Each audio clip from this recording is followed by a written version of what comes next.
Loka samasta sukhino bhavantu, que todos os seres sejam felizes, que meus pensamentos, palavras e atos contribuam para a felicidade de todos os seres. Loka samasta sukhino bhavantu, que todos os seres sejam felizes, que meus pensamentos, palavras e atos contribuam para a felicidade de todos os seres. Que meus pensamentos, palavras e atos contribuam para a felicidade de todos os seres. Este é um mantra budista, uma saudação budista, lembrando também que agora estamos no mês de São Francisco de Assis. Amanhã, 4 de outubro, o mundo cristão comemora São Francisco de Assis, o mais ecumênico, o mais eclético entre os santos cristãos, um autêntico yogi de Deus. Como já afirmei aqui várias vezes neste canal, na rede Yoga Book, quando vamos a Assis, quando estamos na terra de São Francisco, fica evidente que ele foi um yogi. Quando estamos subindo ali para São Damião, a primeira igreja que ele reconstruiu a pedido de Jesus, em uma visão que ele teve: Francisco, vai e reconstrói a minha igreja. Quando estamos subindo ali para São Damião, vemos uma estátua de São Francisco em tamanho natural, sentado na postura do yogi, a postura de lótus, em tamanho natural, como se a própria Igreja Católica não quisesse esconder quem foi Francisco de fato. Quando vamos ao Erem del Carcere, vemos outra estátua também de pé, em tamanho natural, com um círculo de fogo à volta de Francisco e os símbolos das 5 maiores tradições religiosas, não só do cristianismo. Está lá a cruz, representando o cristianismo, o Om do hinduísmo, do yoga, a roda do budismo, a estrela do judaísmo, a lua, meia-lua do islamismo.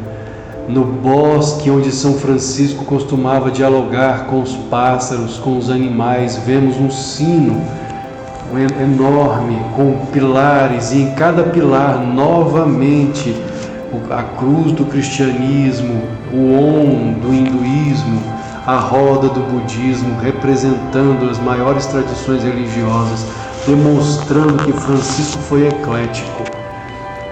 Quando vamos também ao Erem del Carcere, vemos um lugar reservado ao Irmão Vento, onde Francisco ali permanecia horas ou às vezes dias em meditação, ouvindo o som do vento no ouvido direito, o som do Om, o verbo pranava, Om,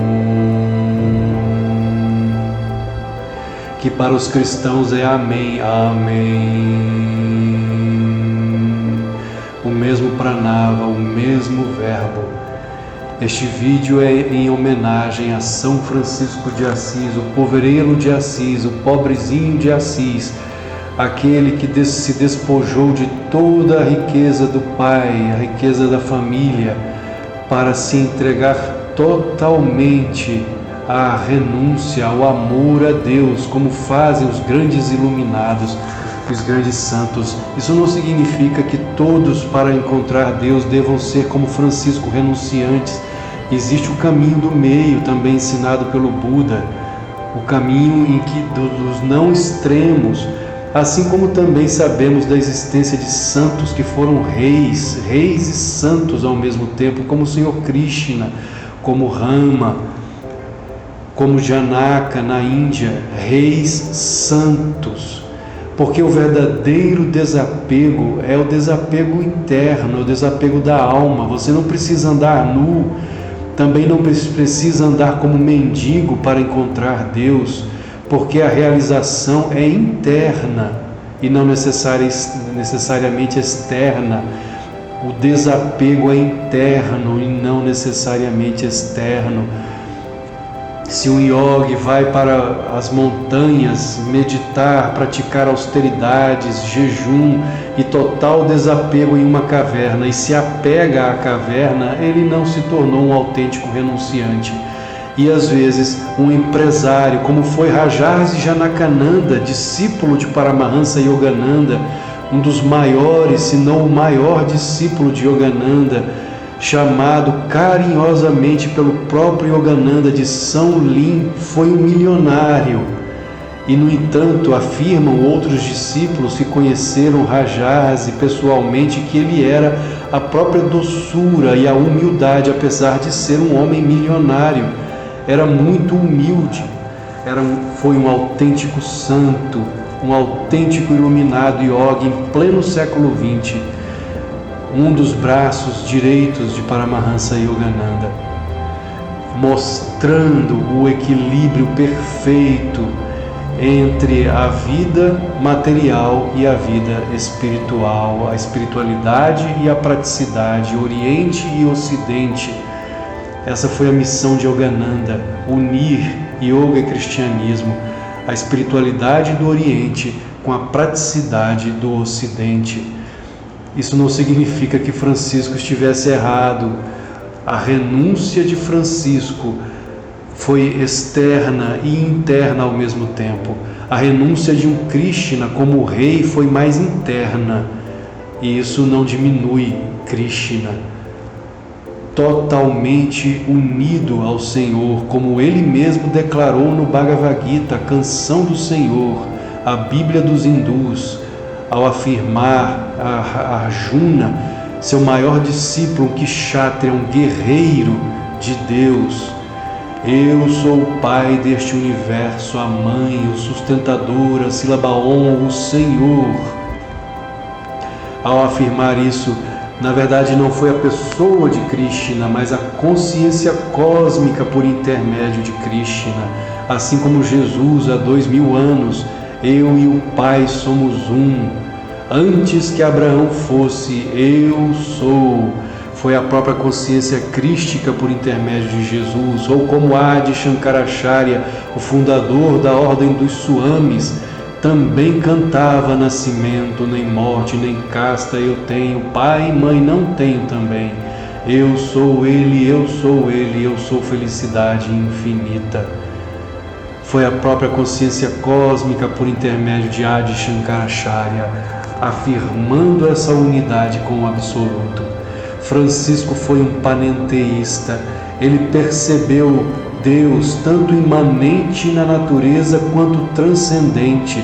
Por isso saudava o irmão Sol, a irmã Lua, o irmão Fogo, a irmã Água, o irmão Vento, o irmão Pássaro, o irmão Lobo, percebendo o Espírito de Deus em tudo, em todas as coisas. Essa é a irmandade, a percepção imanente de Deus, mas ele percebia também a sua transcendência, porque Deus não está aprisionado em sua própria manifestação cósmica, ele transcende a sua manifestação, como Krishna afirmou no Bhagavad Gita. Todas as coisas estão em mim, mas eu não estou nelas. Ou seja, tudo existe em minha consciência cósmica, mas a minha consciência cósmica está livre, não é prisioneira de minha manifestação cósmica. Um abraço fraterno, que possamos saudar o Cristo dentro de cada um de nós, o Cristo no coração de Francisco de Assis, o poveireiro de Assis, o Cristo no coração de todos os seres, em todos os reinos, mineral, vegetal, animal, humano e angelical. O Cristo que é a mesma consciência de Krishna, como afirmava Paramahansa Yogananda, e de propósito ele dizia Krishna, unindo os dois termos que na verdade não são sobrenomes de Jesus e de Krishna. Jesus, o Cristo, já dava o Krishna, são títulos espirituais, estados de consciência alcançados por esses dois avatares em divinas encarnações, representando o Oriente e o Ocidente. Salve Francisco de Assis, o Yogi de Assis. Namastê, paz e bem.